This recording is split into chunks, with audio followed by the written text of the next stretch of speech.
नमस्कार विद्यार्थियों।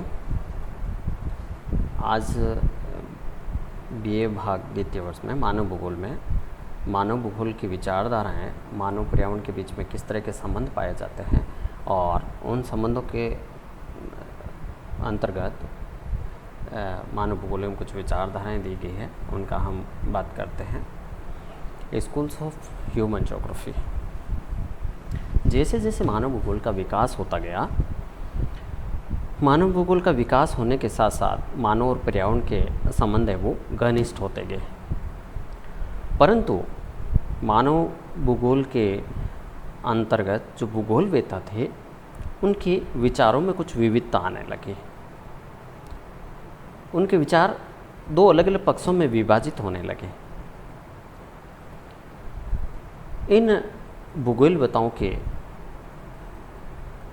विचारधाराओं में मतभेद उत्पन्न होने लगा। मतभेद उत्पन्न क्यों हुआ? होने के पीछे ये उद्देश्य था कि मानव और पर्यावरण के संबंध तो घनिष्ठ है, पर इनमें से प्रबल कौन है? प्रबलता पर अपने अपने विचार दिए जाने लगे। किसी ने कहा पर वातावरण है वो प्रबल है, किसी ने कहा मनुष्य है वो प्रबल है।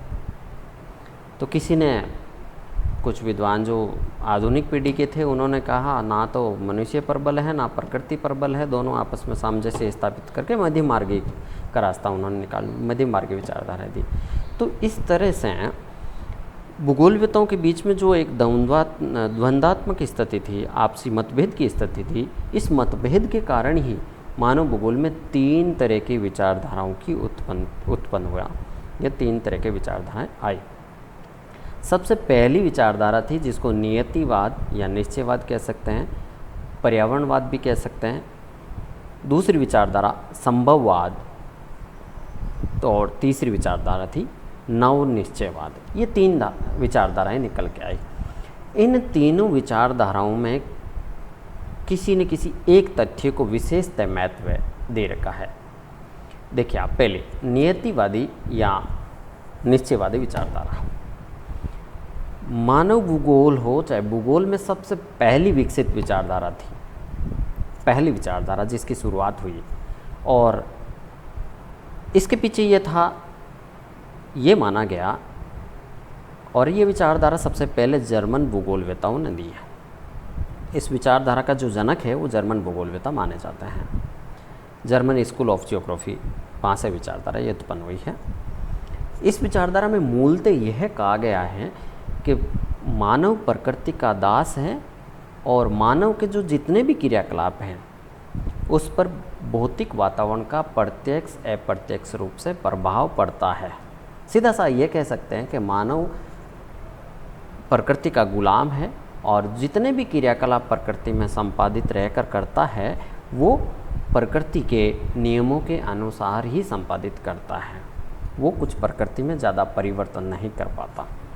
ये विचारधारा प्राचीन समय से कुछ विद्वानों के जो थॉट है, उसने अपने विचार लिखे थे, उनसे भी लगता है कि वहाँ पर प्रकृति को ज़्यादा महत्व दिया गया है। प्राचीन काल में सिंधु घाटी सभ्यता और सभ्यताओं के समय भी वातावरण का प्रभाव अति महत्वपूर्ण था। वहाँ पर अनुकूल जलवायु, नदियों की उपस्थिति, उपजाऊ मिट्टियाँ, समतल भूमि आदि की उपस्थिति के कारण वहाँ पर सभ्यताओं का विकास हुआ। इसका मतलब ये हुआ कि प्रकृति के तथ्यों पर ज़्यादा जोर दिया गया था। कुछ विद्वानों के विचार आते हैं अलग अलग। पहला हिपोक्रेटस, जो ईसा से 400 ईसा वर्ष पूर्व हुआ था, यूनानी विद्वान था, और उन्होंने यह माना कि एशिया के जो लोग हैं अनुकूल जलवायु के कारण आराम पसंद है, जबकि यूरोप के लोग कठोर वातावरण के कारण परिश्रमी हैं। पर्वत के निवासी लंबे, सूरवीर और सज्जन होते हैं, जबकि निचले मैदानों के लोग हैं वो सुस्त, दुबले, पतले और सुंदर होते हैं। कहने का मतलब है उन्होंने जलवायु और मिट्टी का प्रभाव है वो मानव जीवन पर बताया, तो प्रकृति को महत्व दिया। हेरोडोटस, जिसको फादर ऑफ हिस्ट्री कहा जाता है, उन्होंने भी घाटी सभ्यता का जो आधार है प्रमुख भौगोलिक परिस्थितियों को माना। नील नदी घाटी दक्षिण यूरोप, पश्चिम एशिया के मार्गों का केंद्र होने के कारण यहाँ पर सभ्यता विकसित हुई। नील नदी घाटी की जो सभ्यता विकसित होने का कारण बताया कि दक्षिण यूरोप और पश्चिम एशिया का जो बीच का मुख्य केंद्र था, इसी कारण यहाँ विकसित हुई। सुश्री डाइडस का कहना है कि यूनान में सभ्यता का विकास उसकी अनुकूल भौगोलिक स्थिति के कारण ही संभव हुआ। इसी तरह से अरस्तु ने अपनी पुस्तक है पॉलिटिक्स में लिखा कि यूरोप और एशिया के लोगों की आँखों व स्वभाव में मित्रता का प्रधान कारक भौगोलिक वातावरण की भिन्नता का होना है। यूनान के लोग बीच में स्थित होने के कारण दोनों माध्यमों की विशेषता रखते हैं। कहने का मतलब है यूरोपीय लोगों की विशेषताएं भी पाई जाती है और एशियाई लोगों की विशेषताएं पाई जाती है। उन्होंने माना, अरस्तु ने कहा कि यूरोप के लोग ठंडे वातावरण के कारण बाधुन होते हैं, उनमें बुद्धि और विचार और राजनीतिक संगठन का अभाव होता है। इसके विपरीत एशिया के लोग हैं वो विचारवान और बुद्धि होते हैं, उनका उत्साह का अभाव पाया जाता है। इस प्रकार ये तो प्राचीन काल के विद्वानों के विचार थे। और मध्य काल में विद्वानों के विचारों में 17वीं शताब्दी से पहले जो यूनान, उसके बाद रोमन भूगोलवेताओं में स्ट्रेबो आता है। स्ट्रेबो ने माना कि रोमन साम्राज्य की संपत्ति का कारण है कि इटली की वहाँ की भूआ करती भू संरचना, जलवायु और प्रादेशिक स्थिति है वो महत्वपूर्ण है। इसी कारण यहाँ पे लोग हैं अधिक जागरूक है। उसके बाद मध्यकाल के लेखकों ने कुछ अपने भौगोलिक अध्ययन में इस इन तथ्यों का ध्यान कम दिया। 15वीं-16वीं शताब्दी में पुनर्जागरण का काल आया और पुनर्जागरण के काल के बाद फिर ये विचारधाराएँ अधिक विकसित होने लगी। जीन बॉडिन नाम का एक विद्वान था, फ्रांसीसी विद्वान, जिसने रिपब्लिक पुस्तक लिखी। ये ध्यान रखें, रिपब्लिक पुस्तक है, जीन बॉडिन ने लिखी है। अक्षांश, ऊंचाई, जलवायु कटिबंधों के प्रभाव को सांस्कृतिक तथ्यों से जोड़ा गया और उत्तरी अक्षांश के लोग साहसी किंतु निर्दयी होते हैं, जबकि दक्षिणी अक्षांशों के लोग चतुर, बुद्धिमान और किंतु बदला लेने वाले होते हैं। और समशीतोष्ण जलवायु मानव जीवन के विकास में महत्वपूर्ण होती है, सहायक होती हैं। मॉन्टेस्क्यू नाम का एक विद्वान था, जो ये भी एक विद्वान जिसने कहा कि ठंडी जलवायु के लोग हैं सशक्त, साहसी, स्पष्ट वक्ता और कपट रहित होते हैं, जबकि गर्म जलवायु के लोग हैं धर्म, रीति रिवाज और इनमें ज़्यादा विश्वास रखते हैं।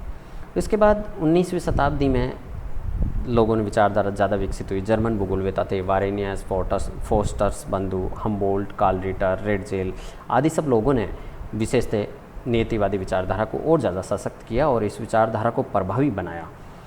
हम्बोल्ट ने नियतिवादी विचारधारा का विकास जलवायु और प्रकृति प्रधान होने के कारण इन संबंधों को और अधिक विकसित किया और उन्होंने सामुद्रिक प्रभाव को ज़्यादा प्रभावी बताया।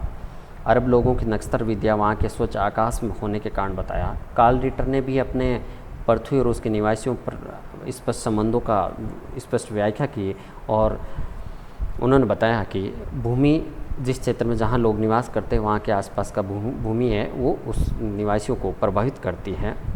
मानव पर प्रभाव डालने वाली शक्तियों में जलवायु सबसे महत्वपूर्ण है और जलवायु समुद्र पर मानव की विजय, परिश्रम और प्रयत्न द्वारा नदियों पर आधिपत्य आदि तत्व मिलकर उसके व्यवहार को, चिंतन और विधि को बारे में उन्होंने कार्ल रिटर ने वर्णन किया।